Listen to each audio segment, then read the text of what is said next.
Pak Riki siap ya? Ya, mungkin untuk mengawali tampilnya Pak Riki, ada ice breaking dulu dari Pak Riki ya. Tepuk tangan dong untuk Pak Riki. Oke, baik, terima kasih. Terima kasih ya, terima kasih semuanya. Assalamualaikum warahmatullahi wabarakatuh. Oke, Bapak Ibu sekalian semuanya, pada sehat semuanya? Alhamdulillah baik semuanya. Oke, yang terhormat Ibu Kepala Sekolah dan juga rekan saya juga, ada juga senior mungkin ya yang udah pernah duluan jadi calon guru penggerak, mungkin ada Pak Irman, Bu Haji Nisa dan juga Pak Arif juga yang mungkin udah pernah melakukan hal seperti ini mungkin ya, melakukan diseminasi tentang budaya positif mungkin.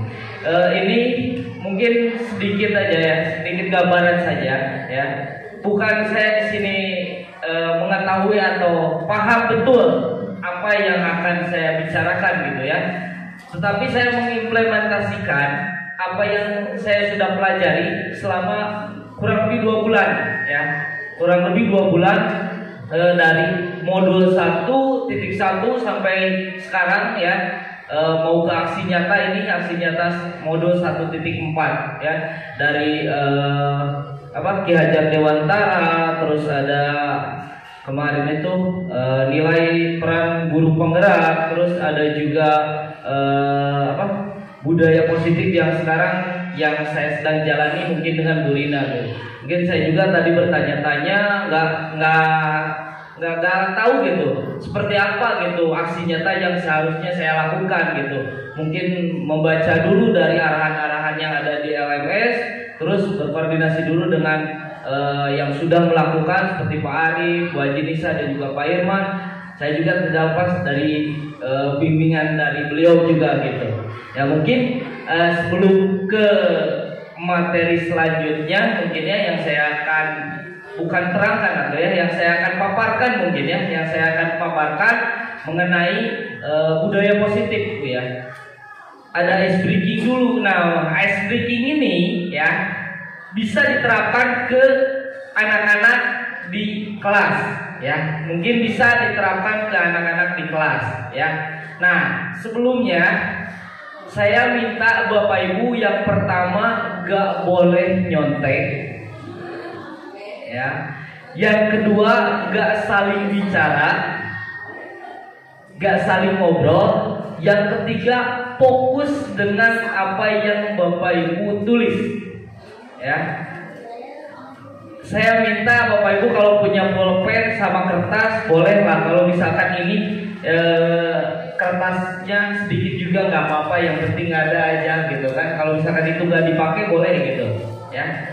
Ini bisa diimplementasikan ice breaking ini ya, istilahnya bisa diartikan ya, bisa diartikan apa maksud tujuan ice breaking ini gitu ya. Saya minta kepada Bapak Ibu ya, tapi jangan dilihatkan ke teman sebangku atau ke teman yang lain. Mengajarkan untuk Bapak Ibu jujur gitu ya, untuk mengajarkan Bapak Ibu untuk jujur gitu ya. Gak boleh nyontek ya, gak boleh nyontek. Mungkin ada apa juga gitu. Oke. Bentar ya.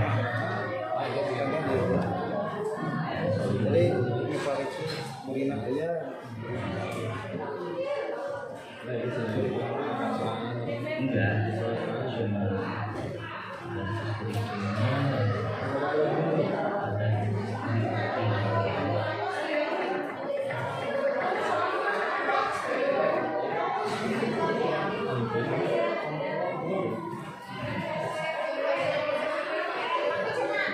Itu Pak Haji. Itu Pak. Coba ya. Bentar ya Bapak Ibu. Biar nggak terlalu ngantuk gitu.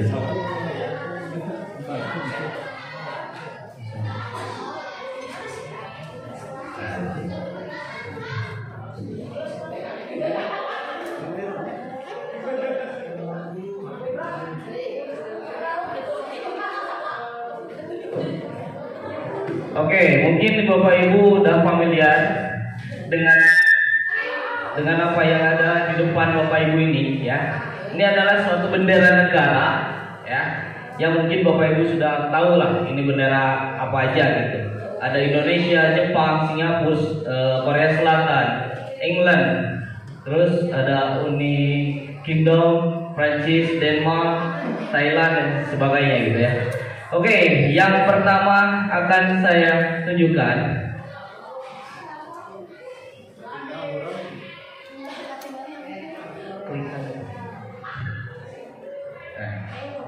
Oke. Pilih salah satu angka favorit ibu bapak kalian. Ya, ibu bapak sekalian. Ya. Pilih salah satu angka favorit dari ibu bapak sekalian dari angka 2 sampai 14 ya. Tulis satu aja, tapi jangan sampai tahu teman atau rekan bapak ibu yang ada di bangku, jangan sampai ngobrol. Pokoknya jangan sampai tahu aja ya. Pokoknya jangan nyontek, jangan miron, jangan ngobrol ya. Oke. Bu, next Bu, nomor 3. Oke. Bebas ya. Oke, angka yang ibu bapak pilih tadi coba dikurangkan 1, terus jumlahkan.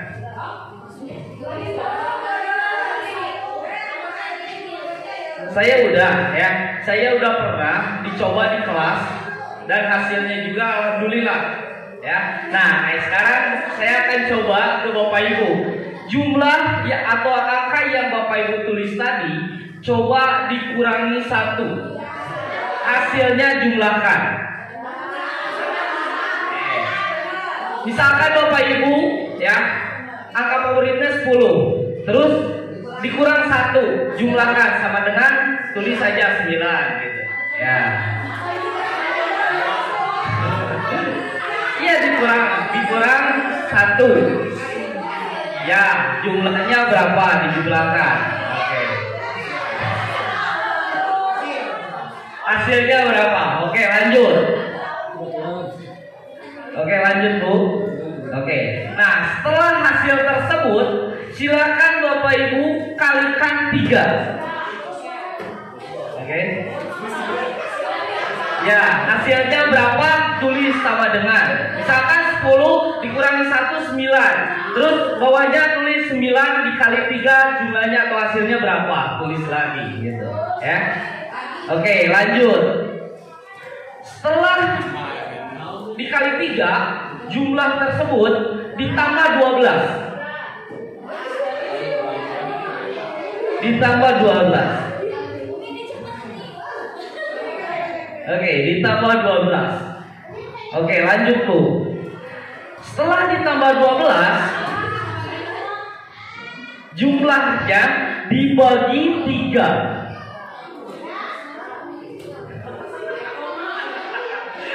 Oke, biar nggak terlalu ngantuk, mungkin udah terlalu ngulang atau ya, saya kasih ini gitu ya, biar ada yang kayak gini atau kayak gini gitu ya. Oke, setelah dibagi 3, jumlahkan ya jumlahnya. Nah, jumlah tersebut ditambah 1. Oke, setelah ditambah 1, jumlahnya dikurangi dengan angka favorit yang Bapak Ibu tadi pilih. Oke. Coba Bapak Ibu ya, hasil dari penjumlahan tadi ya, pikirkan satu negara yang tadi yang Bapak Ibu pikirkan yang berawalan dari huruf yang dari hasil penjumlahan tersebut ya. Kalau misalnya jumlahnya 1 berarti negaranya A misalkan. Kalau misalkan 2 berarti negaranya dari huruf B misalkan. Kalau 3 berarti dari huruf C misalkan, seperti itu. Kalau misalkan 4 dari huruf D, kalau misalkan 5 negaranya dari huruf K misalkan, kayak gitu. Oke ya, saya kasih waktu 10 detik untuk memikirkan satu negara yang Bapak Ibu tulis. Siap? 1, 2, 3, 4, 5, 6, 7, 8, 9, 10. 8, 9, 10. Oke. Coba diangkat ke atas. Hasilnya berapa? Ada yang hasilnya 1, 2, 3, 4. Ya, berarti kalau misalkan hasilnya di luar angka 4, berarti itu ada salah dari penjumlahan. Ya, oke. Jadi kenapa saya memikirkan atau SPG-nya seperti ini? Karena kalau misalkan diestimasikan dengan anak-anak di kelas, ya, Bapak Ibu bisa menyimpulkan bahwa apapun jalan yang mereka lakukan melalui belajar atau bagaimanapun caranya itu berarti angka yang Bapak Ibu pilih mungkin berbeda, tetapi hasil dan tujuannya akan sama, yaitu 4. Kalau misalkan di luar angka 4, berarti ada kesalahan dari penjumlahan. Oke, gitu aja ya. Terima kasih Bapak Ibu. Oke, mungkin itu aja ya. Sedikit ya, mungkin sedikit ya, salah satu ya dari itu ya. Oke. Setelah itu negaranya kalau misalkan Bapak Ibu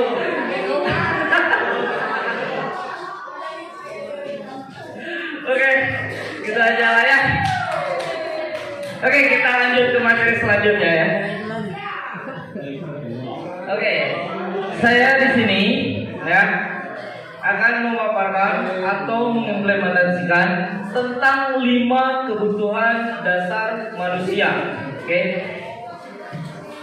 5 kebutuhan dasar manusia.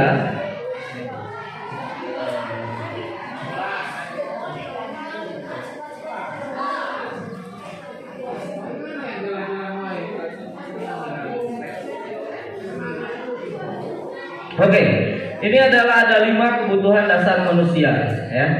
Yang pertama, kebutuhan kesenangan. Yang kedua, cinta dan kasih sayang. Yang ketiga, ada kebutuhan kebebasan. Yang keempat, ada kebutuhan penguasaan. Yang kelima, ada kebutuhan bertahan hidup. Coba saya mau dengar sebelum nanti saya menjelaskan satu persatu mungkin ya. Apa itu kebutuhan dasar manusia yang pertama? Kesenangan.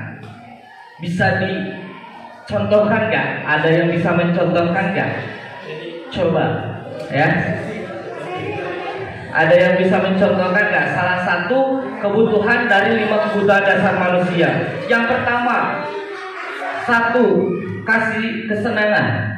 Ada yang coba kesenangan? Umi, bisa? Kesenangan, hiburan, makan, oke, itu bisa. Jajan mungkin doi bubu ya, kesenangan gitu kan. Kalau bapak-bapak apa? Traveling, mulai kebutuhannya kayak gitu ya. San Mori atau touring mungkin. Oke, itu mungkin kesenangan ya, kesenangan untuk bertahan hidup mungkin. Yang kedua ada kebutuhan kasih sayang, cinta dan kasih sayang. Ada yang bisa mencontohkan nggak? Kenapa kita butuh cinta dan kasih sayang untuk hidup gitu? Biar nggak kesepian. ada di sebelah sana mungkin ibu-ibu itu. Biar tidak bertengkar mungkin. Ini jadi menjurusnya ke arah pribadi mungkin ya ini ya. Cinta dan kasih sayang mungkin ke arah pribadi. Semangat hidup gitu, semangat hidup. Oke. Terus ada kebutuhan dasar manusia yang ketiga, yaitu tentang kebebasan. Ada yang tahu nggak yang bisa mencontohkan kebebasan? Bukan bebas dalam arti yang negatif gitu, tapi kita positif aja gitu. Ya. Ada yang tahu nggak? Ada yang bisa mencontohkan kebebasan itu dalam hal segi apa gitu? Misalkan, mungkin setelah penilaian, mungkin kalau misalkan ada tugas gitu udah selesai bebas gitu ya. Oke, baik, bagus.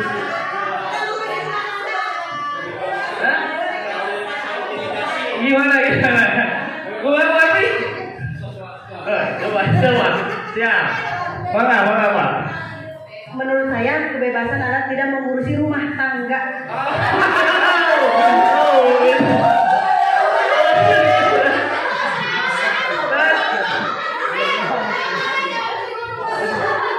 Contoh yang tidak ada paksaan, Iya. tidak intimidasi. Oh ya. Oke, bagus. Mungkin tidak ada paksaan dari luar atau misalkan tidak ada paksaan dari seseorang atau siapapun. Jadi untuk mengekspresikan diri atau misalkan berinovasi mungkin ya, kebebasan itu yang harus ada di dalam tubuh kita atau di dalam diri kita. Oke, lanjut untuk kepenguasaan, bentar Bu. Ya. Kebutuhan dasar manusia yang keempat yaitu penguasaan. Ada yang bisa mengimplementasikan penguasaan itu seperti apa gitu? Gimana Bu? Gimana Bawan? Bisa mencontohkan nggak penguasaan untuk kebutuhan hidup kita gitu? Ya, atau misalkan kebutuhan peserta didik mungkin? Gimana? Menguasai kelas mungkin bisa masuk ya.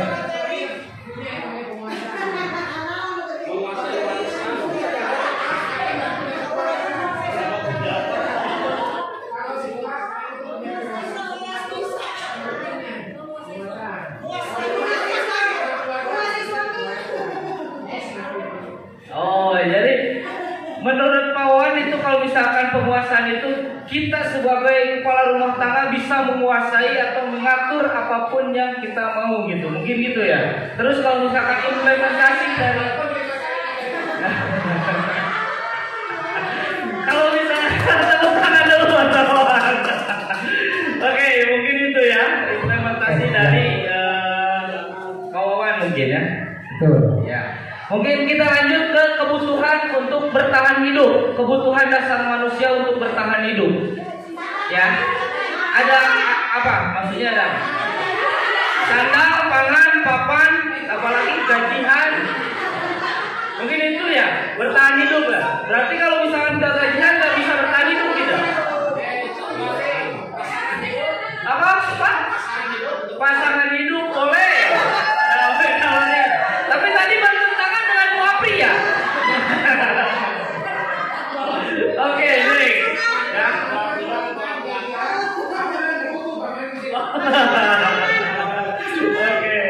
Oke. Mungkin itu ya implementasinya dari ibu bapak sekalian. Mungkin. Nah ini ada bukan arti ya, tapi salah satu kesenangan, kebutuhan untuk merasa senang, terus cinta dan kasih sayang, kebutuhan untuk diterima dan menerima kasih sayang, terus ada juga kebebasan, kebutuhan akan pilihan kemandirian atau otonomi, ya, penguasaan, kebutuhan pengakuan atas kemampuan prestasi dan juga diakui untuk bertahan hidup, yaitu contohnya yang tadi ya, kebutuhan fisiologisnya itu rasa lapar gitu kan, rasa haus dan sebagainya gitu kan. Terus ada juga kebutuhan psikologis ya, gitu. Oke. Setelah tadi 5 kebutuhan dasar manusia ya, di sini juga ada 5 posisi untuk mengontrol restitusi ya. Sebelum ke menjelaskan 5 kontrol restitusi itu apa ya, restitusi itu apa itu ya, ya.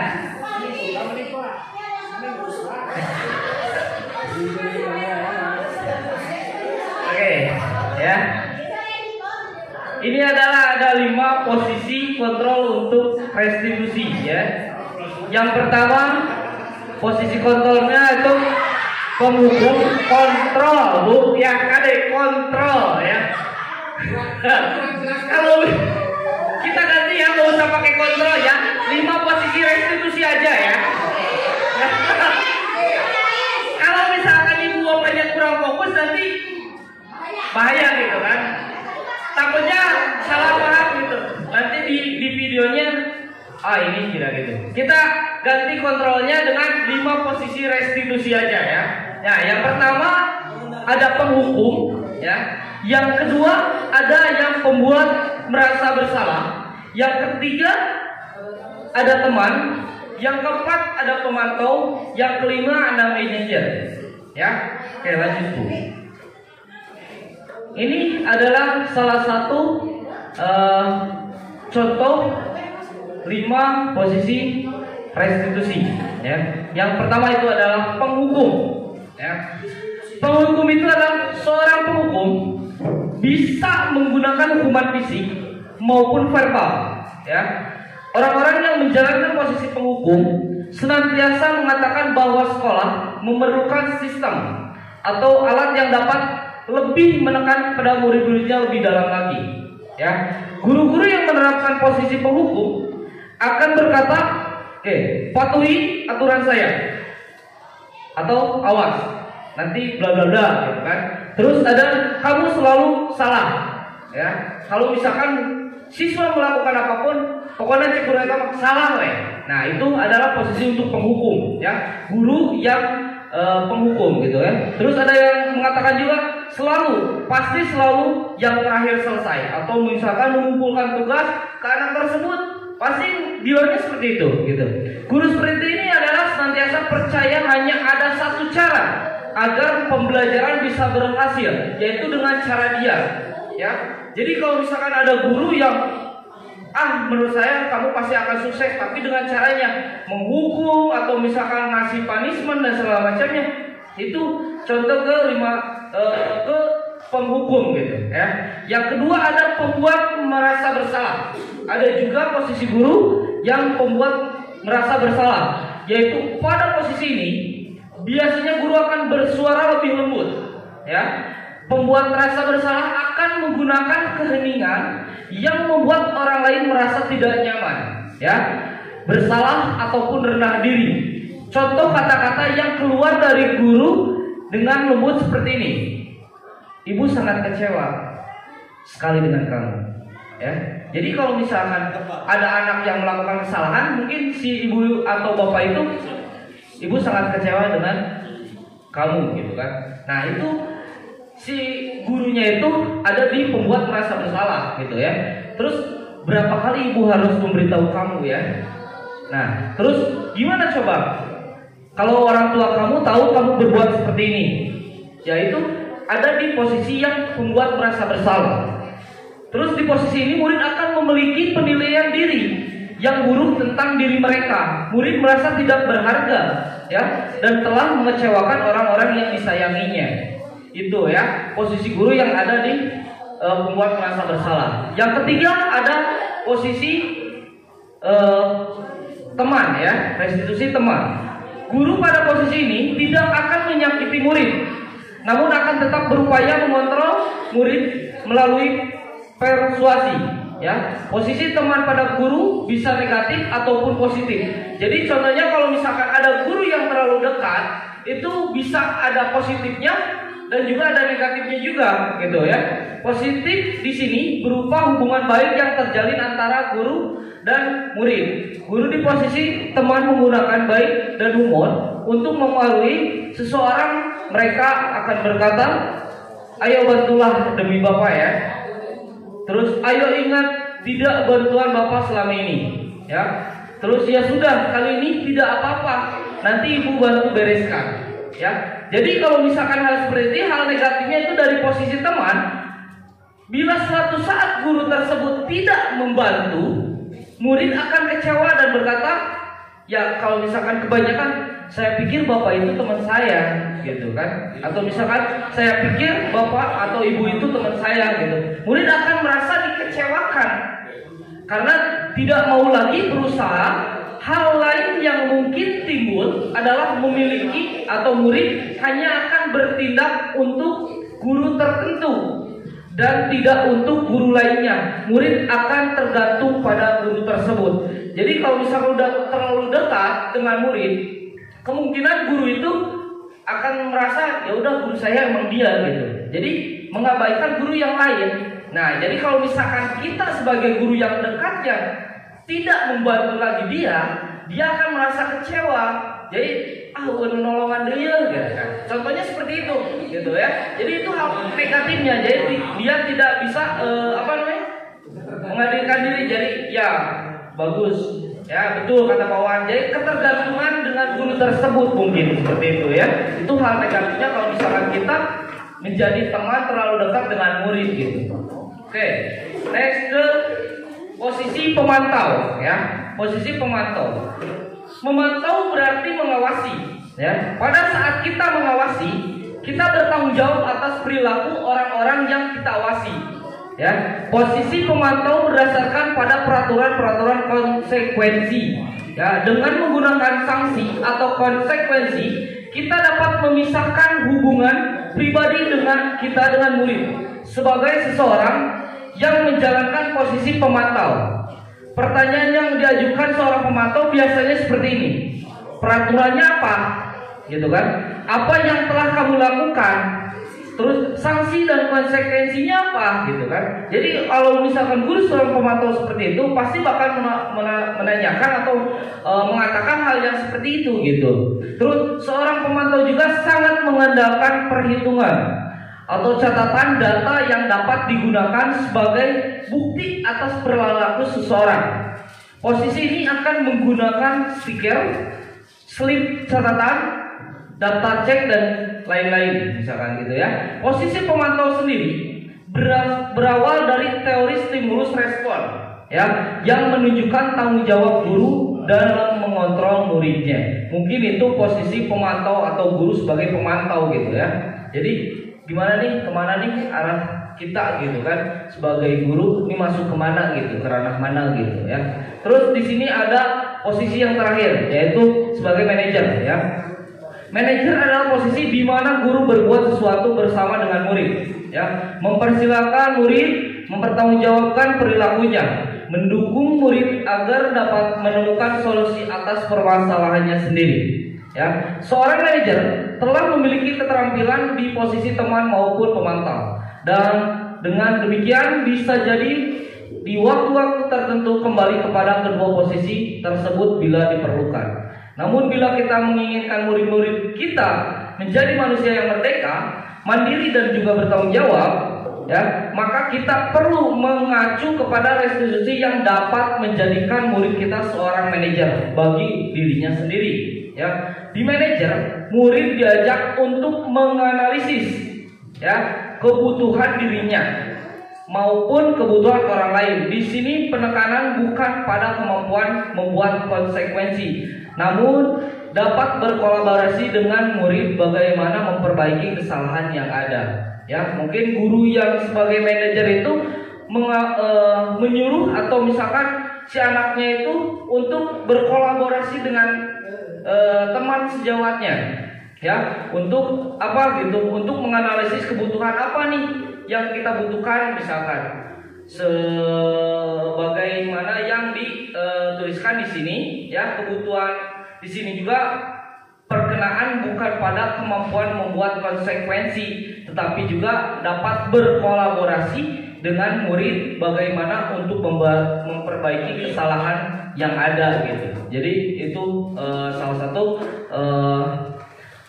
guru yang dikategorikan untuk sebagai manajer gitu ya. Seorang manajer biasanya itu berkata apa yang kita yakini, ya, kembali ke keyakinan kelas yang tadi atau kesepakatan kelas, ya. Terus apakah kamu meyakininya, gitu kan? Jadi kalau misalkan membuat kesepakatan kelas, kita harus meyakinkan dulu kepada murid-muridnya apakah ini betul akan dijalankan atau tidak, dan juga konsekuensinya apa kalau misalkan siswa itu ada yang melanggar gitu kan. Jadi kesepakatan kelas ini sangat-sangat penting ya. Di awal pembelajaran sangat-sangatlah penting untuk kita melakukan yang namanya kesepakatan kelas agar bisa pembelajaran kita berjalan dengan lancar gitu ya. Terus jika kamu meyakininya, apakah kamu bersedia untuk memperbaikinya? Ya. Jadi kalau misalkan ada yang melakukan kesalahan, tanya, jangan langsung dihukum, ya. Kalau misalkan hal seperti itu dilakukan lagi, yang tadi kamu lakukan, apakah kamu bisa lebih baik lagi? Mungkin seperti itu ya. Jadi jangan langsung dihukum, tetapi tanya dulu ya si anaknya. Tugas seorang manajer bukan untuk mengatur perilaku seseorang ya. Kita membimbing murid untuk dapat mengatur dirinya. Seorang manajer bukan memisahkan murid dari kelompoknya ya, mengenalkan murid tersebut ke kelompoknya dengan lebih baik dan kuat. Bisa jadi dalam praktik penerapan disiplin sehari-hari kita akan kembali ke posisi teman atau pemantau karena murid yang ditangani belum siap diajak berdiskusi atau diundang melakukan restitusi ya. Namun perlu disadari, tujuan akhir dari 5 posisi kontrol seorang guru adalah pencapaian posisi manajer, di mana di posisi inilah murid dapat menjadi pribadi yang mandiri, merdeka, dan juga bertanggung jawab atas segala perilaku dan sikapnya, yang pada akhirnya dapat menciptakan lingkungan yang positif, nyaman, dan juga aman. Mungkin itu ya paparan dari 5 kontrol restitusi ya. Untuk selanjutnya mungkin di sini ada yang namanya, lanjut Bu, next ya, lanjut aja. Nah, tadi ada 5 kontrol restitusi. Di sini ada segitiga restitusi ya. Mungkin lanjut ya. Nah, ini apa itu segitiga restitusi? Nanti aja Bu, kembali dulu. Oke, saya mau tahu ada yang tahu gak restitusi itu apa gitu? Selain Pak Irman mungkin ya.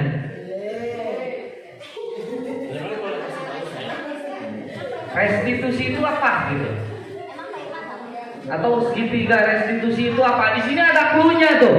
Memvalidasi tindakan yang salah gitu kan, menanyakan keyakinan gitu kan, menstabilkan identitas gitu kan. Ada nggak yang tahu tentang segitiga restitusi? Apa ada yang pernah mendengar nggak segitiga restitusi itu apa gitu? Nah, ada yang tahu nggak ya? Mungkin kalau misalkan ini ada yang pernah dengar atau pernah tahu ya segitiga restitusi itu apa? Karena ini menurut saya setelah ikut program ini gitu, setelah belajar emang benar gitu. Banyak sekali kejadian-kejadian yang ada di sekolah kita, dan cara mengatasinya mungkin salah satunya dengan segitiga restitusi ini gitu. Jadi emang betul, bukan saya promosi, tapi kalau misalkan ibu bapak mau ikut gitu, banyak sekali ilmu yang saya juga dapatkan yang tadinya belum tahu setelah ikut dalam program guru penggerak ini, jadi tahu gitu dari apapun yang pokoknya gitu aja gitu ya. Salah satunya ini segitiga restitusi. Bapak Ibu ada yang pernah dengar atau mengetahui apa itu segitiga restitusi? Apa tadi? Segitiga restitusi yaitu proses pemberian kesempatan kepada siswa untuk memperbaiki dari. Oke, bagus sekali ya. Oke, ya. Mungkin Pak Teddy juga pernah mempelajari yang namanya segitiga restitusi ini ya.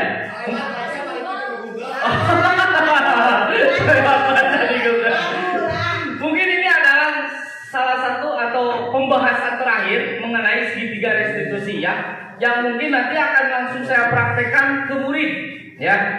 Oke, ini adalah segitiga restitusi ya. Apa itu segitiga restitusi? Gosen atau para ahli yang bernama Gosen memperkenalkan konsep segitiga restitusi itu strategi yang dilakukan untuk mengarahkan siswa pada kondisi yang lebih baik melalui konseling atau bimbingan konseling ya. Lanjut Bu. Ada 3 tahapan untuk melakukan restitusi. Yang pertama, menstabilkan identitas. Ya, yang kedua ada validasi, tindakan yang salah. Yang ketiga ada menanyakan keyakinan. Ya, itu adalah 3 atau segitiga restitusi. Ya, menstabilkan identitas. Ini yang sangat penting Bapak Ibu ya. Menstabilkan identitas berarti mendorong siswa untuk berefleksi bahwa tindakannya salah. Ya, contoh kata-kata yang bisa diterapkan dalam menstabilkan identitas yaitu tidak apa-apa berbuat salah. Ya, yang kedua kita bisa menyelesaikan ini. Ya, contohnya seperti itu. Jadi kalau misalkan dengan segitiga restitusi, ya, kalau misalkan ada anak yang terlambat, kita tanyakan dulu, ya, atau kenapa kamu terlambat gitu. Jadi jangan sekonyong-konyong atau misalkan jangan langsung aja kita menjudge bahwa si anak terlambat itu karena emang kesiangan gitu. Tapi kita tanyakan dulu apa sebabnya si anak itu datang kesiangan ke sekolah. Jadi jangan langsung kita kasih punishment ke anak. Ya, contoh kasus seorang siswa yang selalu membolos sekolah, guru mendorong siswa untuk berefleksi untuk menyadari bahwa tindakannya salah dan membawa konsekuensi. Ya, tidak naik kelas, tidak mendapatkan pelajaran, lalu membantu siswa memperbaiki kesalahannya tersebut. Ya, itu. Yang kedua ada validasi tindakan yang salah. Ya, validasi tindakan yang salah adalah upaya untuk membantu siswa, ya, mengidentifikasi kebutuhan dasar yang mendasari mereka melakukan kesalahan. Contoh kalimat yang sering diterapkan dalam tahapan ini yaitu kamu pasti punya alasan mengapa kamu melakukan semua ini, atau kamu pasti punya alasan mengapa kamu melakukan kesalahan. Jadi ditanya dulu si anaknya, jangan langsung kasih punishment atau kasih hukuman, atau misalkan ada yang terlambat dikasih ulang lagi gitu ya. Jadi kita tanya dulu sebabnya apa gitu si anak itu bisa terlambat gitu. Jadi jangan dulu si anak itu langsung dikasih hukuman karena misalkan kamu terlambat ya udah pulang lagi. Nah, diusahakan nggak seperti itu. Atau misalkan ke kelasnya misalkan telat, ya si anaknya ditanya dulu kenapa kamu telat. Jangan langsung ya udah kamu telat, jangan di luar aja, nggak usah ikut pembelajaran itu. Nah, jangan seperti itu ya. Itu yang kami kami pelajari di program guru penggerak ini gitu ya. Terus, yang ketiga ada yang menanyakan keyakinan, ya. Menanyakan keyakinan artinya mengajak siswa untuk menemukan cara untuk berlaku yang lebih baik lagi dan tidak melanggar tata tertib yang ada di sekolah. Contoh kalimat yang diterapkan di tahapan ini yaitu apa nilai-nilai yang telah disepakati di sekolah. Jadi, menanyakan dulu, kamu misalkan terlambat ke sekolah, konsekuensinya udah tahu kan peraturan sekolahnya? Nah, kalau misalkan dia menjawab, saya belum tahu peraturan sekolah seperti apa gitu. Nah, ibu bapak kasih tahu kalau misalkan terlambat, gini peraturan sekolahnya. Jadi kan tiap sekolah mungkin peraturannya berbeda-beda mungkin ya. Apalagi kelas 7 yang baru naik ke kelas 6 yang baru naik ke kelas 7 mungkin itu beda lagi gitu aturan dari SD ke SMP. Mungkin kalau misalkan ada yang terlambat, Bapak Ibu bisa ngasih tahu bahwa kalau misalkan terlambat ke sekolah, ya mungkin ini konsekuensinya seperti itu. Nah, nanti untuk kedepannya, nah jangan sampai terlambat lagi ya. Nah, itu mungkin salah satu contoh penerapan untuk yang menanyakan keyakinan mungkin ya. Jadi seperti itu. Nah, demikianlah mungkin itu pemaparan singkat mungkin ya segitiga restitusi yang di sekolah. Segitiga restitusi adalah upaya restitutif dalam menanamkan kedisiplinan bagi siswa ya. Dengan demikian siswa dapat memahami arti yang disiplin dan bisa juga memperbaiki kesalahan dengan kesadaran diri. Mungkin Bapak Ibu segitu saja ya yang bisa kami paparkan dari materi budaya positif ya. Mungkin nanti ada sedikit tanya jawab, mungkin kalau misalkan Bapak Ibu ada yang tidak jelas, mungkin saya menjelaskan atau Bu Rina menjelaskan, mungkin nanti saya insya Allah kalau misalkan bisa menjawab, saya akan menjawabnya gitu. Kalau misalkan saya aduh nanti Bu gitu kan, ya mungkin saya akan belajar dulu lagi ya, karena ini juga saya belajar budaya positif itu baru 2 minggu kemarin atau 1 minggu kemarin mungkin ya. Jadi ini harus diimplementasikan langsung ke Bapak Ibu sekalian yang ada di sekolah kami, bahwa budaya positif itu harus dilakukan di sekolah. Dan kalau misalkan untuk paparannya mungkin saya harap ini bukan paparan yang maksimal mungkin ya, yang harus mungkin Ibu nanti Ibu Bapak bisa menggali lagi tentang apa yang ada di budaya positif ini. Mungkin nanti kalau misalkan ada program selanjutnya, Ibu Bapak bisa mengikuti program guru penggerak ini. Kami saya dan juga Bu Rina mengajak Bapak Ibu sekalian untuk ikut gabung atau mengikuti program guru penggerak ini, karena menurut saya program guru penggerak ini sangat-sangat penting bagi diri saya untuk pengalaman pribadi saya atau Bu Rina juga menambah wawasan juga, dan juga pokoknya guru penggerak ini bisa menambah semua ilmu yang belum Ibu Bapak dapatkan. Mungkin cukup sekian ya paparan dari kami ya untuk budaya positif. Bila misalkan ada yang bertanya mungkin silakan. Bila topik walhidayah. Assalamualaikum warahmatullahi wabarakatuh.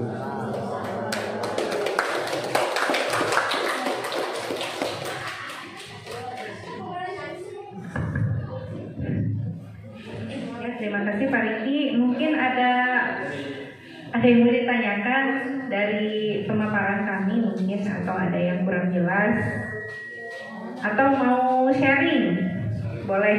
Mau sharing boleh. Mau sharing boleh, mau curhat boleh, bebas.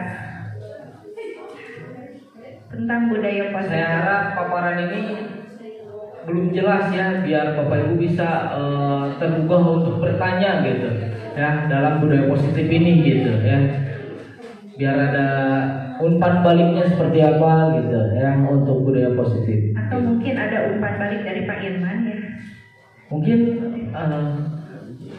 dari Pak Yani silakan.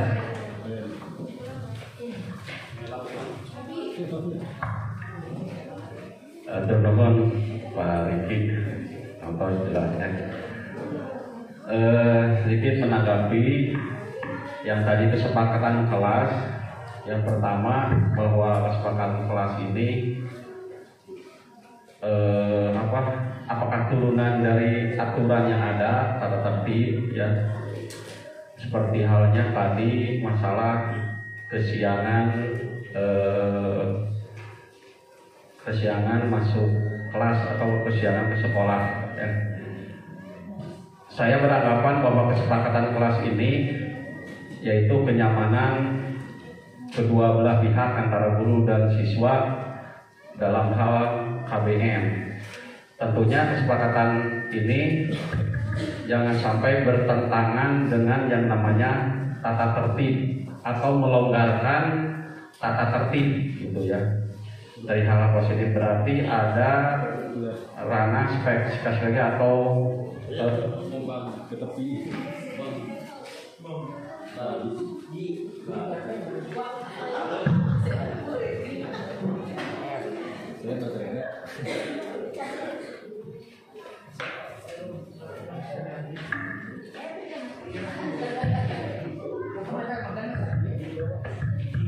Nah itu Pak Riki menanggapinya. Yang kedua pertanyaannya,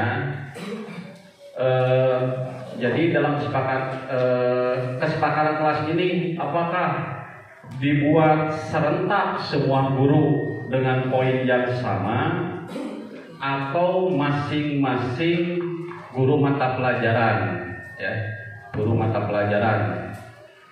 Karena dalam hal ini kalau serentak saya rasa sudah cukup sama tata tertibnya.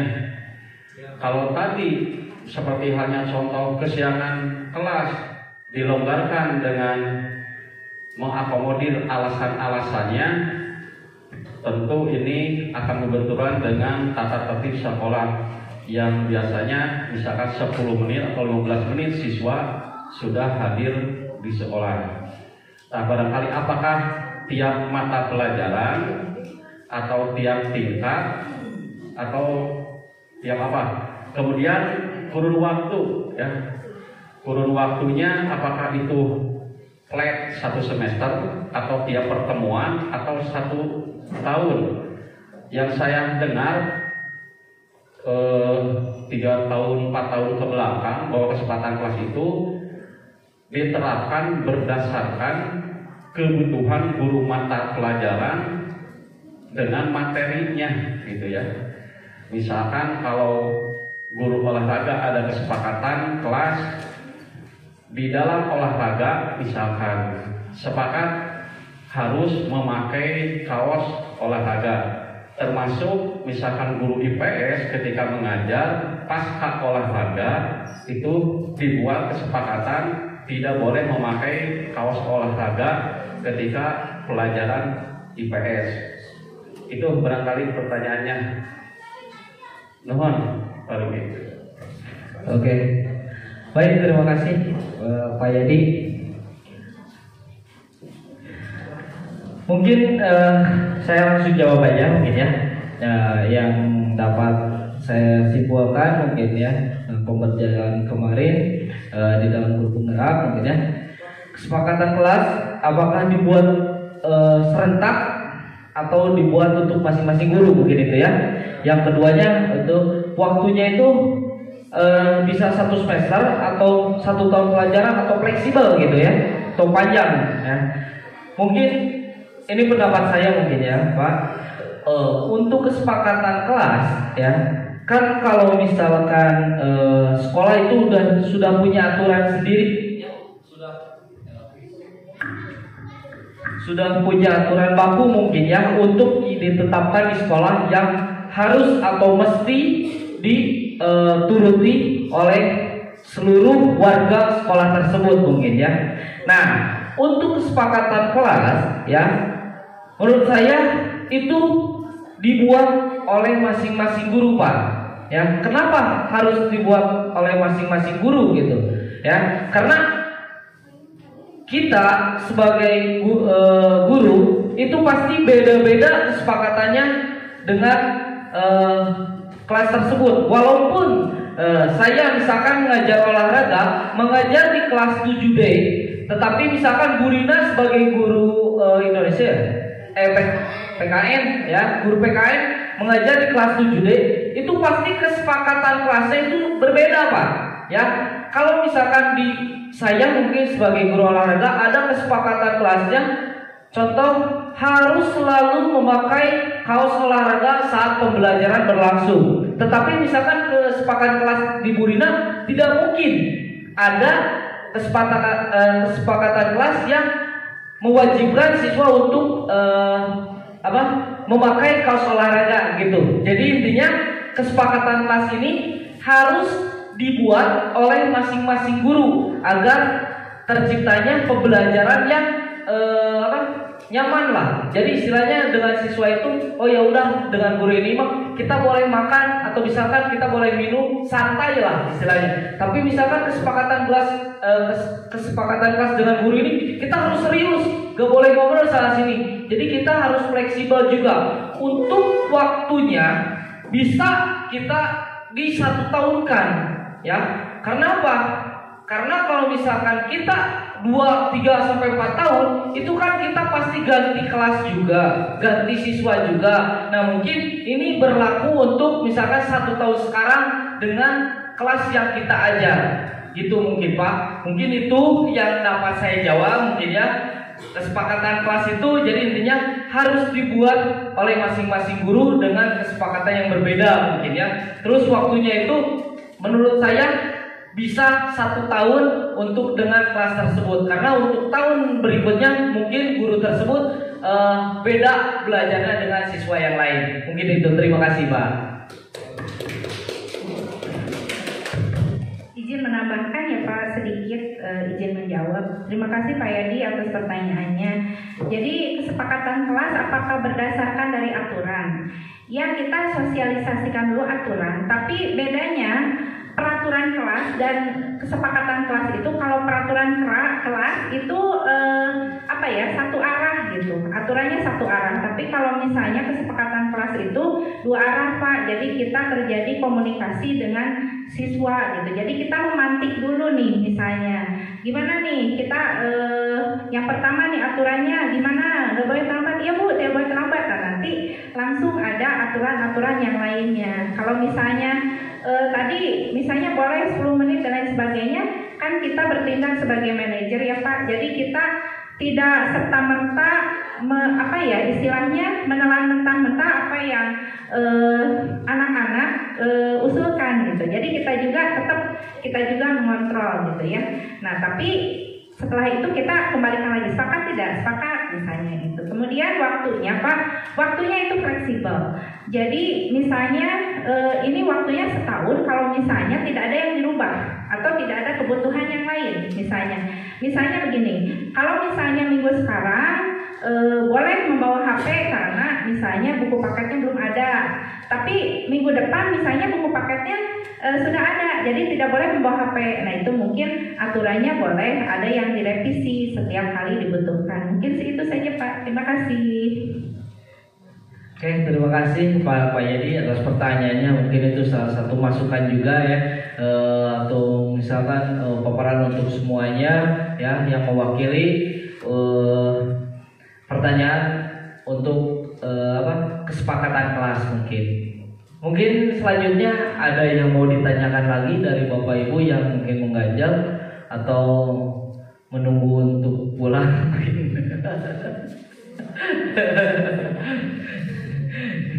Gimana? Ada yang mau ditanyakan lagi gitu? Oke, siap. Terima kasih. Udah siap, silakan. Bismillah, assalamualaikum warahmatullahi wabarakatuh. Mungkin untuk kesepakatan kelas itu masing-masing guru mata pelajaran. Nah, di sini saya melihat ada kesepakatan kelas nih, yang poin 10 tidak boleh membuli. Nah, gimana kalau misalkan nih melanggar kesepakatan kelas tersebut? Kan tadi kata Pak Riki tidak boleh ada hukuman, itu kan? Paling minimal kalau saya sendiri hanya peringatan saja. Kalau menurut Pak Riki sama Bu Rina yang lebih baiknya itu seperti apa? Terima kasih. Terima kasih. Udah nih ya, izin menjawab sedikit ya. Mungkin kita lebih ke restitusi ya, restitusi. Jadi dipanggil dulu anaknya, kita yang tadi ya, ada menstabilkan identitas ya, kemudian memvalidasi tindakan yang salah, dan juga yang terakhir itu menanyakan keyakinan. Jadi daripada memberi hukuman, kita treatmentnya restitusi dulu gitu. Jadi kita tanya kesalahannya apa gitu, kemudian kenapa melakukan itu, kemudian bagaimana solusinya agar kita bisa memperbaiki ini. Jadi kita bisa melakukan treatment restitusi daripada memberikan hukuman. Nah, nanti mungkin di akhir kita bisa meluruskan. Misalnya, oh iya Bu, itu salah tidak? Iya salah. Salahnya kenapa? Kenapa? Oh iya, jadi misalnya dia bisa sakit hati kalau kita misalnya enak tidak enak. Nah, mungkin kita ini dulu ya, daripada memberikan hukuman, kita melakukan segitiga restitusi dulu gitu ya. Mungkin segitu dari saya. Mungkin ada tambahan dari Pak Riki. Jadi intinya setahu saya ya, setelah mempelajari ini, jadi kalau misalkan ada siswa yang melakukan pelanggaran, toh itu pelanggaran yang aturan dari sekolah ataupun aturan yang sudah kita disepakati di kelas, mungkin kita sebaiknya menanyakan dulu sebab seharusnya si anak itu melakukan kesalahan itu. Karena pada dasarnya anak itu mungkin mempunyai hati, tidak akan melakukan hal seperti itu. Karena nyambung juga dengan posisi kontrol restitusi. Jadi apakah si anak itu butuh diakui atau misalkan butuh apresiasi dari kita. Jadi kasih cinta dan kasih sayang kita ke anak itu seperti apa? Jadi istilahnya si anak itu melakukan kesalahan itu, apakah dia cari cari sensasi karena ingin diperhatikan? Nah, jadi kita tanya dulu si anak, kenapa kamu melakukan hal seperti itu? Kenapa kamu melanggar kesepakatan kelasnya? Makanya jangan kita langsung menjudge atau mengasih punishment kepada anak yang melakukan kesalahan. Kita cari tahu dulu, setelah itu kita meyakinkan. Oh iya, dengan cara kita melakukan anak itu, jangan menjadikan si anak itu menjadi down, tetapi menjadi lebih baik untuk mengatasi kesalahan yang dia udah perbuat gitu. Jadi intinya kita itu di sekolah jangan menjadi teacher center, ya. Jadi apa yang mau kita, tetapi kita harus diluruskan kepada student center. Apa yang harus kita lakukan ke anak? Karena hal yang terpenting kita di sekolah adalah mengajari atau membuat karakter si anak itu menjadi lebih baik. Jangan sampai membuat down si anak, apalagi setelah melakukan kesalahan si anak itu menjadi putus sekolah karena merasa dia daurah mah tuh bisa, daurah mungkin dan segala macam. Tapi kita sebagai guru harus membangkitkan selera atau motivasi anak untuk menjadi lebih baik lagi. Mungkin itu Bu Dalia yang dapat saya sampaikan. Terima kasih. Apa selanjutnya ada lagi pertanyaan? Oke, silakan Bu Dini.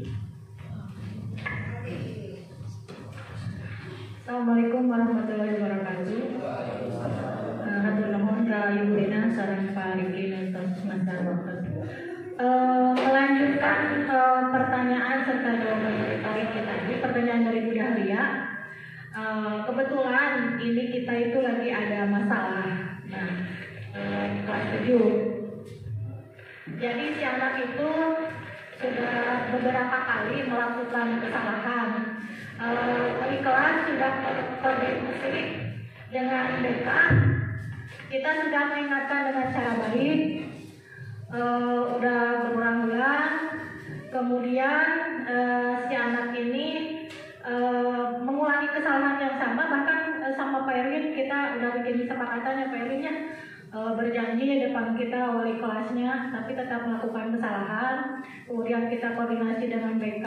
Nah, bahkan si anak ini ya mungkin dari kelas 7AB dengan E itu ada yang sampai merusak fasilitas di sekolah, dan salah satunya fasilitas di kelas saya gitu. Pertanyaannya, mohon jawaban dari Bu Lina sama Pak Riki, bagaimana caranya ketika kami guru ketika sudah melakukan pendekatan secara sebagai teman, sebagai sahabat, sebagai guru gitu, kemudian dengan cara pelan-pelan kita menasehati, kemudian mungkin dengan cara yang disarankan oleh Pak Riki, apa itu restitusi. Nah, apa yang seharusnya kami lakukan gitu. Sekian, terima kasih.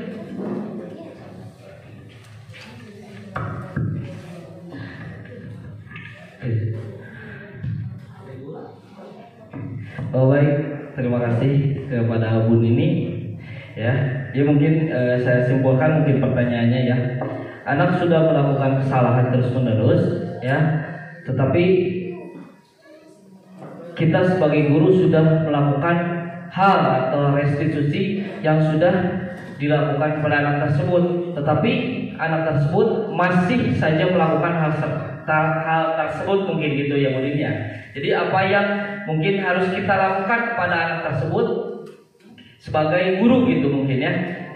Mungkin ini yang kami kemarin pelajari di Loka Karya mungkin ya. Yang kedua, kalau misalkan anak atau peserta didik melakukan kesalahan tersebut, kita bisa koordinasi dengan orang tua siswa mungkin ya. Jadi jangan kita di sini sebagai guru ya menjudge atau mengasih punishment kepada anak yang melakukan kesalahan langsung.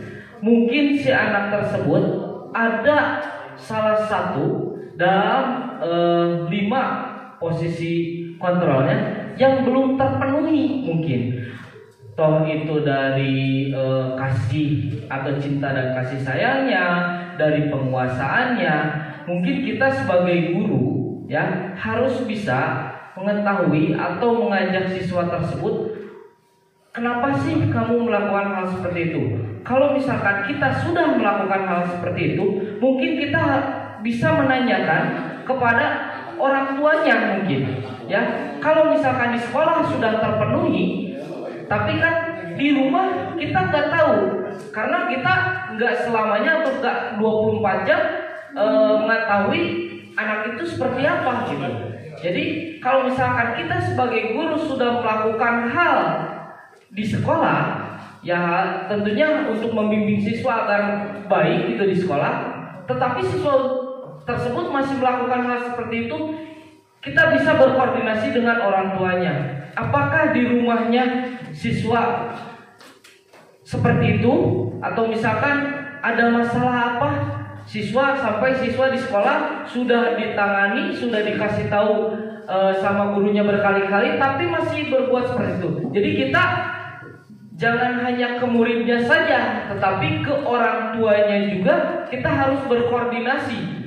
Apa yang kurang dari kebutuhan siswa tersebut gitu ya. Jadi pada dasarnya juga siswa itu mungkin dari lahirnya itu sudah baik, tetapi ya mungkin gimana kita cara mendidiknya ya untuk menjadikan si manusia atau si siswa itu menjadi lebih baik gitu Bu ya. Jadi intinya selain dengan siswanya kita berkoordinasi, kita juga harus berkoordinasi juga dengan orang tuanya.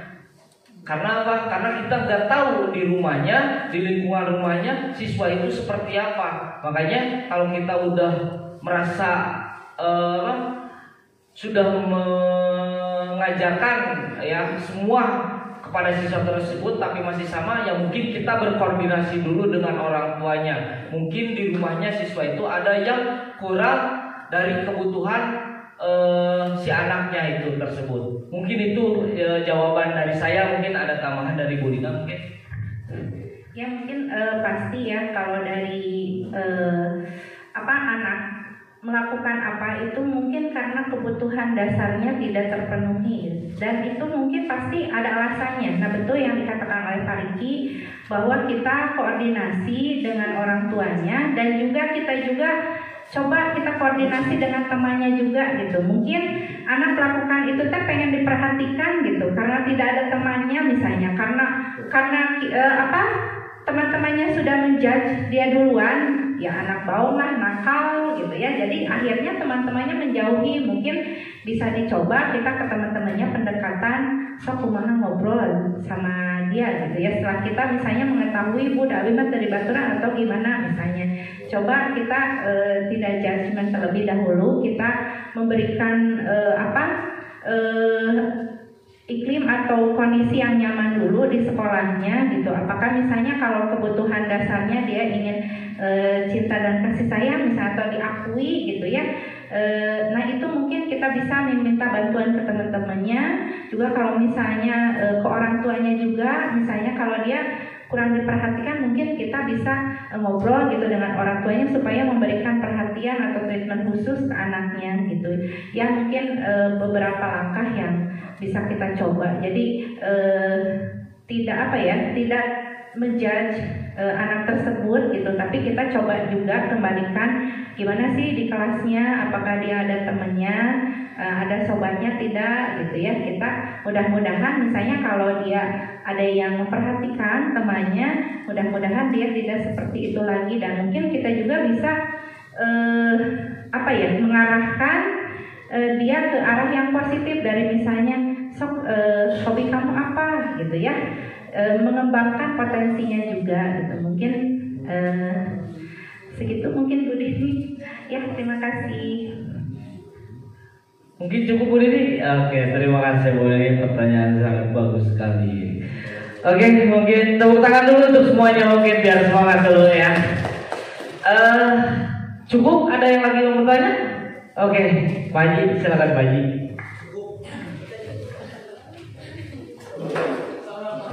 Assalamualaikum warahmatullahi wabarakatuh.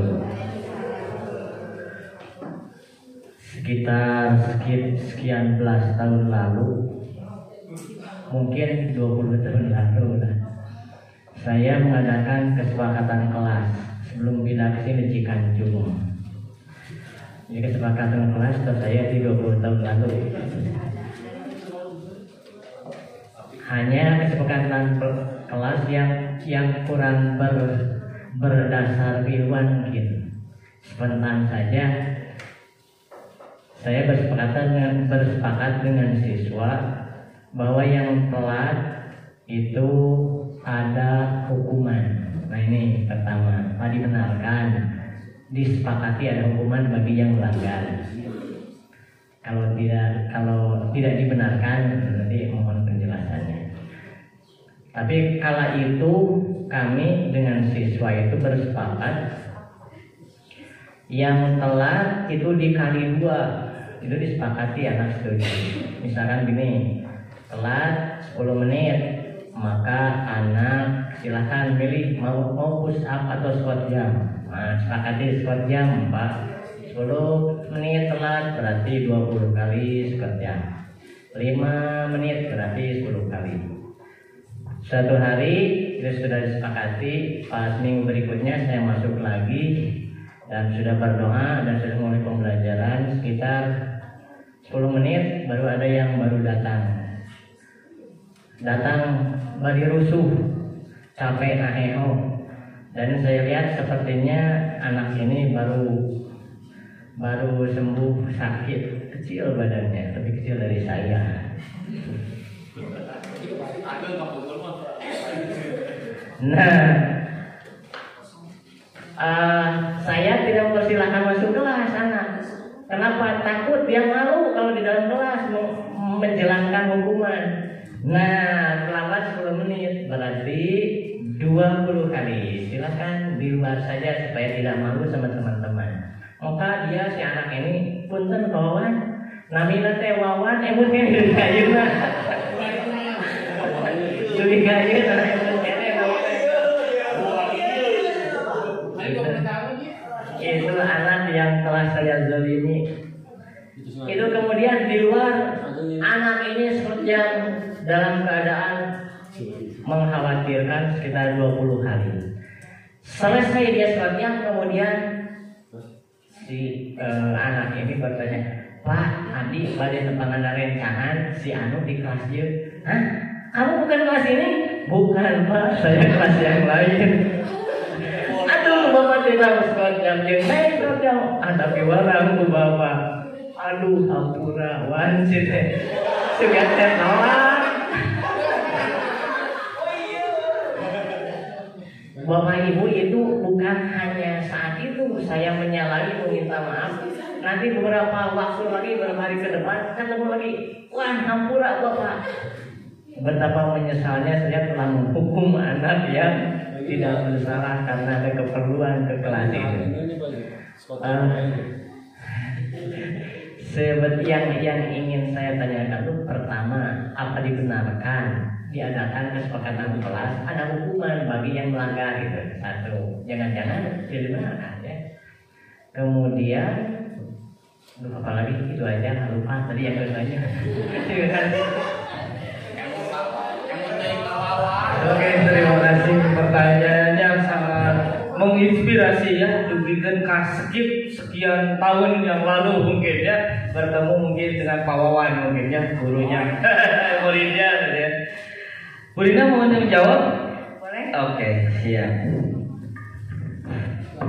Terima kasih Pak Haji atas sharingnya dan juga ini ya pertanyaannya. Mungkin kalau dari saya bukan berupa hukuman mungkin Pak ya, dimana kalau itu biasanya kita menyebutnya konsekuensi gitu ya dengan anak. Jadi berupa konsekuensi, dan kalau bisa mungkin ya menurut saya itu juga kalau bisa konsekuensinya yang mendidik, tidak berupa hukuman fisik mungkin ya Pak. Kalau misalnya di saya ada yang terlambat misalnya, sudah melakukan restitusi terlambat lagi ya, disuruh baca buku aja ini, kemudian mereview. Ripa ya? Kemarin Bapak pas saat pelajaran olahraga, kenapa Ripa nggak hadir? Kesiangan? Kenapa bisa kesiangan gitu?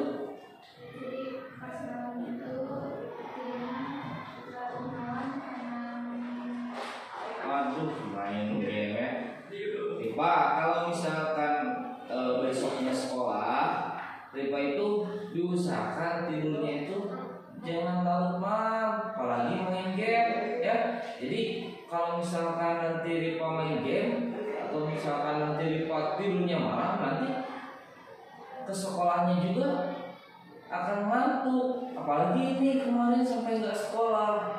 Di kelas Ripa ada pembelajaran Bapak, pembelajaran olahraga, Ripa nggak masuk. Yang lain ikut olahraga, tapi Ripa nggak hadir. Bapak nyari itu Ripanya nggak ada gitu. Katanya Alfa.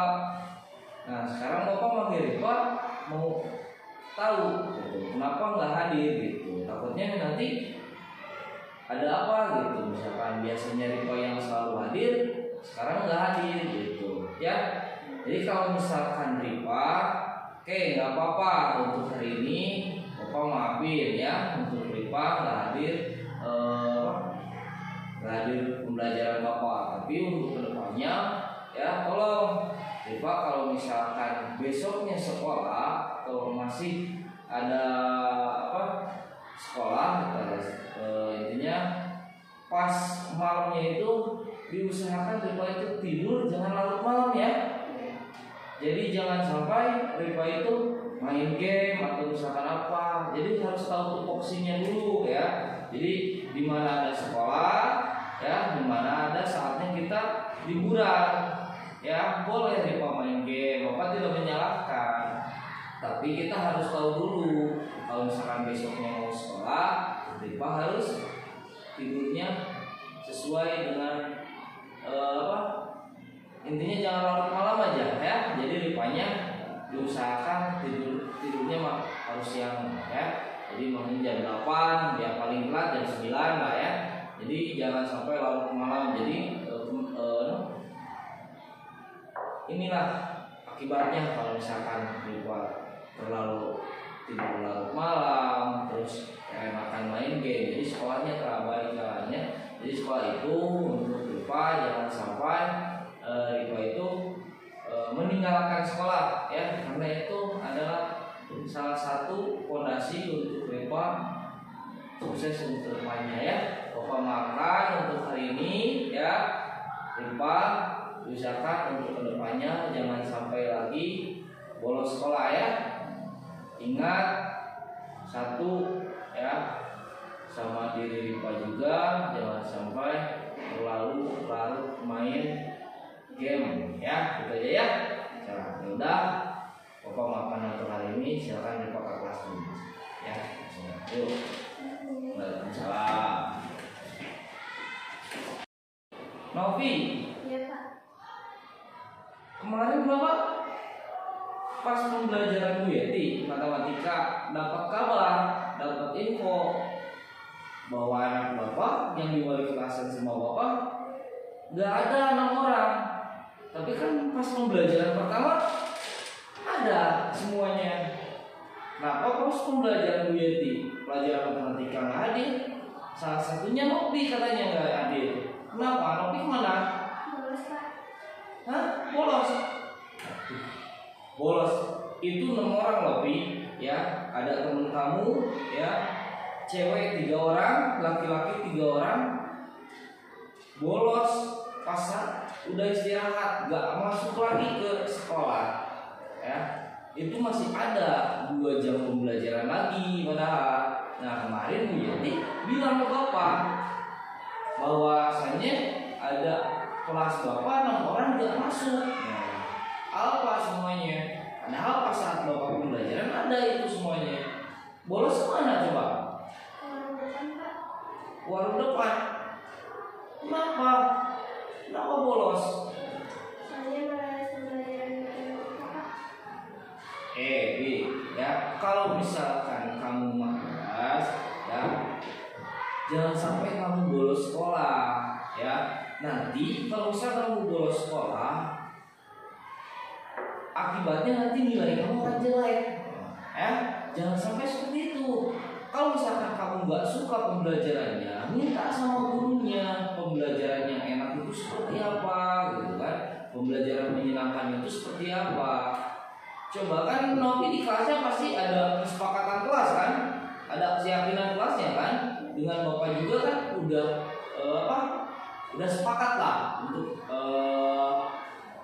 kesepakatan kelasnya gitu kan. Seperti jangan sampai bolos sekolah, terus jangan sampai tidak mengerjakan tugas gitu kan. Kalau misalkan kamu ingin keluar kelas atau ingin izin, itu harus memberitahu guru dulu, minimal memberitahu guru piket. Kalau misalkan seperti ini nanti Bapak yang susah, ya. Bapak sebagai wali kelas kamu, nanti Bapak yang akan ribet, ya. Sebelum nanti Bapak panggil orang tua kamu, ya, Bapak pengen gini sama kamu, Bapak pengen perjanjian sama kamu, oke lah, yang sudah-sudah jangan sampai dilakukan kembali. Tapi untuk kedepannya tolong, ya, Novi kalau misalkan ada seperti ini nanti, kalau misalkan nggak suka pelajaran apa gitu ya, contohnya ini yang kemarin matematika, ya, jangan sampai bolos, ya. Karena apa? Satu, pendidikan itu sangat penting, ya, bagi setiap anak yang di Indonesia, ya. Jangankan di Indonesia, di seluruh dunia pun pendidikan itu sangat penting, ya. Apalagi ini, ya, mau ngajak teman untuk bolos, jangan seperti itu, ya. Intinya Novi perbaiki lagi, ya. Jangan sampai kejadian ini Bapak dengar lagi dari guru siapapun, apalagi Bapak yang melihat sendiri Novi seperti itu, ya. Nanti kalau misalkan untuk kedepannya perbaiki, ya, jangan sampai seperti itu lagi. Tolong, ya, belajar dengan rajin, ya. Karena apa? Karena Novi adalah salah satu aset masa depan bangsa Indonesia, ya. Harus benar-benar sekolahnya, jangan sampai malas-malasan, ya. Jangan sampai ada bolos seperti itu lagi, ya. Bapak yakin Novi bisa, ya. Bapak yakin Novi sanggup untuk menghadapi mata pelajaran matematika, ya. Karena apa, yakin Novi bisa, makanya jangan sampai bolos lagi. Kalau misalkan nggak suka, bilang aja sama gurunya, misalkan nggak enak badan atau misalkan lagi sakit, ya, pasti Bapak yakin Novi ada penyebabnya karena nggak suka. Kalau misalkan itu bilang sama gurunya, ya, sama gurunya, jangan sampai bolos. Nanti kalau misalkan bolos, akibatnya salah fatal lagi, ya. Ingat, perbaiki, ya. Bapak maafkan hari ini biar nanti Bapak bilang sama Bu Yetinya, ya, guru matematikanya, kalau Novi misalkan karena nggak suka, karena malas, nah jadi seperti itu. Tapi jangan diulang lagi, ya. Harus ikuti pelajarannya biar nanti Novi bisa pelajaran tersebut, ya. Tapi ya perbaiki, ya, jangan sampai seperti itu, ya. Oke, sok masuk lagi kelas, ya, ada pelajaran yang lain. Yuk. Waalaikumsalam. Silakan, Bi. Ya. Perkenalkan, nama saya Rika Paulina dari kelas 8E. Saya di sini mau mengucapkan terima kasih kepada Pak Riki yang sudah mengajak diskusi atas kesalahan saya.